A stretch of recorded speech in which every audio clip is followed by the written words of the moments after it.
Quelques nouvelles, effectivement, toujours d'IMU, juste pour très rapidement dire que IMU, c'est une communauté qui bouge, qui évolue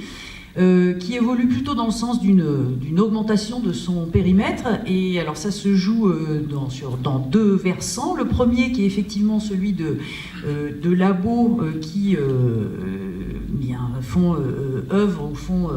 démarche de demander un rattachement à IMU. Vous savez que c'est une candidature des labos, mais qu'ensuite les candidatures sont individuelles. Donc nous avons depuis les dernières journées IMU eu 3 labos qui ont toqué à la porte et qui évidemment ensuite ont eu des chercheurs qui sont entrés. Donc Eric qui est un laboratoire d'informatique qui travaille notamment sur les questions d'entrepôt de données, mais voilà, c'est résumé, donc je ne vais pas vous relire ce qui est sur la slide. Et effectivement avec des compétences là aussi qui sont extrêmement précieuses dans un certain nombre de projets. L'idée c'est qu'effectivement l'adhésion de ces nouveaux labos ou l'arrivée de ces nouveaux labos permet à chaque fois d'enrichir les collaborations possibles dans le cadre précisément de la mise en œuvre pluridisciplinaire dans les appels à projets notamment. L'ELBMC, donc un laboratoire de biomécanique et mécanique des chocs, donc qui travaille, et c'est indiqué là, mais par exemple sur les tests, sur les mannequins, sur tout ce qui concerne la sécurité, les chocs, et évidemment dans l'espace urbain et dans le cadre des mobilités piétonnes ou cyclistes par exemple, ça peut être intéressant. Donc il y a effectivement des choses autour de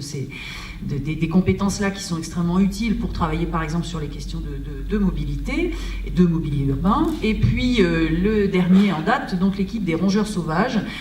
donc une équipe qui est liée à Vetagro, SUP,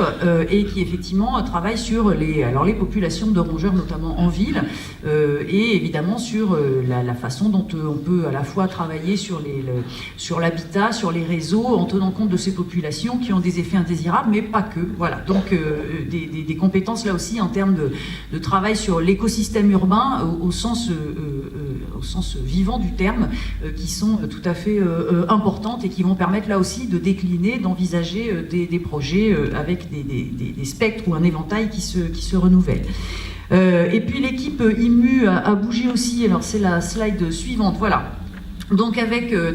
on a remis pour mémoire, mais il est à côté de moi, à ma droite, Olivier Klein, donc qui est arrivé dans le COPIL, mais après les dernières journées IMU, donc on a effectivement rappelé son arrivée. Et puis l'équipe aussi, c'est-à-dire que toute cette, je rappelle juste